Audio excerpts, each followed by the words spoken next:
Now, a challenge this morning for the New South Wales government with the iconic Sydney New Year's Eve fireworks under some sort of threat because of a transport pay dispute. Joining me live is Hawker Britton co-founder and former Labor advisor, Bruce Hawker. Bruce, dare I say it, holy smoke, what's going on? You had to say it, Tim. Look, it's part of this ongoing issue that the government has with a number of the public sector unions trying to negotiate an outcome. I think this immediate threat to the New Year's Eve fireworks will be averted in the next few days. But it's not a good thing to have to deal with if you're the government. It's even worse if you're the union, because you look like the Grinch who stole Christmas or New Year in this case. I think it'll be resolved. I don't know that the pay dispute will be resolved so quickly, but this particular one will be resolved. You could see the union backing off at 100 miles an hour yesterday, and I think we'll see the thing reinstated for certain in the coming days. It's an old playbook though, isn't it, this time of year? I remember the old beer trucks and... As kids, we remember all those things really well. Beer, the postal service would go down. It was just the annual event, wasn't it? And then the deals would be done and everything would start working again. It was simpler times, but a bit annoying nevertheless. But the beer trucks are getting held up. Similar storyline. Now, John Pesutto, look, it doesn't look like he's going to last a hell of a long way into 2025, as we see here. I think from a federal perspective, because I've seen Tony Abbott come in and comment on it, Peter Dutton wouldn't be like what he's watching. No, not at all. You really have to make sure that the state branches, particularly the campaign wing of the state branches, are in full fighting mode on your side and not fighting themselves in the lead up to a federal election. I've been in campaigns where there's been internal dispute inside the Labor Party and it's been devastatingly bad. And he has to sort this thing out and sort it out soon, because a party divided is not going to be trusted by the electors, and it's going to be under-equipped to fight the federal election in a state where they would be expecting to do reasonably well. Now, the mid-year budget update showed an increase in government spending. It's propped up the economy to a large extent recently. It has. I mean, these are tough times for everybody. I think it also goes to show that we really do need to have some relief from the RBA in terms of interest rates. Do you think it'll happen? There is a bit of a growing momentum in thought process that it could well happen in February. Yeah, there is. Although now we're seeing a little bit more anxiety in international reserve banks, central banks. The Federal Reserve, for example, forecasting only 2 cuts next year. That set shockwaves through the stock exchange. I'm still to be convinced that the RBA is going to go down the path of cutting interest rates. I think they should.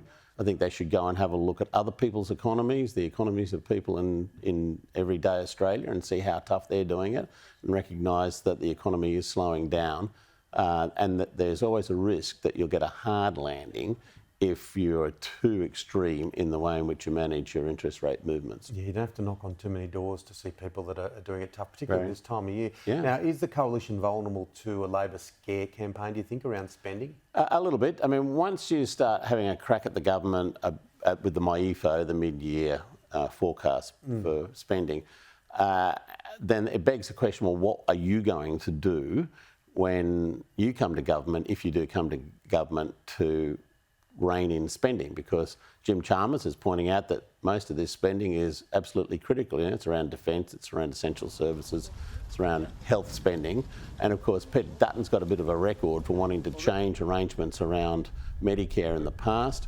And that's a problem that he's got as a remind campaign that Labor can run at any time, from when Dutton was the health minister and wanted to introduce a $7 payment for people going to bulk billing doctors. Not a well-received proposal back in the day, and it was put down pretty quickly, but it opens him up to those sorts of attacks. So if you are in opposition and you're going to have a go at the government about its spending record, you've got to then show where you're going to make the cuts.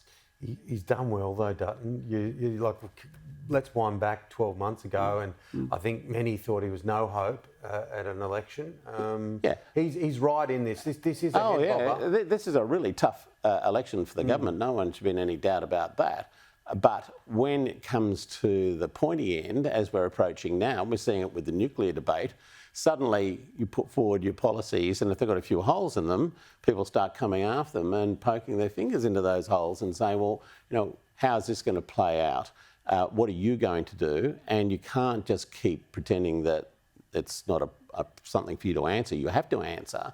You have to do press conferences to the full press gallery. You can't do them in regional Australia or 15 minutes before question time, as he's been doing. You actually got to get out there and start answering for it. So I think we will see a lot more of a contest in the coming days between the government, which has been on the back foot for a long time now, mainly over cost of living issues, over which they've got very little control, and the opposition, who now have to account for the policies that they're putting forward. I think nuclear is proving to be a bigger issue for them than they thought it would be. Yeah, we'll watch that space with interest. Now, foreign policy, Donald Trump issued a blunt warning to Hamas recently. Now we see hopes of a truce, possibly before the new year.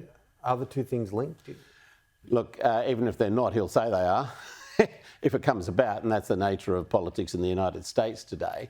I think it's a much more complex issue than that. I mean, there's huge instability in the Middle East now, made even more unstable by a change of regime in Syria and the jockeying that's going to go on now amongst the countries surrounding Syria, particularly Iran and Turkey to the other side. And that's going to make a bigger difference, I think, to the nature of politics in the Middle East. We are getting into a very, very unstable phase again. And of course, if there was a major escalation of war, that would mean oil supplies had closed down or would be severely restricted. You start looking at oil shocks and the like, which is really bad for the international economy. So all the international leaders, Trump included, because he's about to become the president, have to be very cognizant of what the unforeseen consequences of getting too heavily involved in these issues is. Heading to Ukraine, Australia is reopening its embassy in the capital. Do you welcome that? Yeah, I do. I think I would have liked to have seen it happen earlier, to be honest with you. I think a lot of other nations were opening up their embassies some time ago, but Australia took a very cautious view, fair enough. I mean, Kyiv was being bombed by the Russians and still sometimes is. Night, so a responsible government has to make a call about where it's going to send its representatives. But now they've formed the view clearly that it's time to do it. It's a good thing.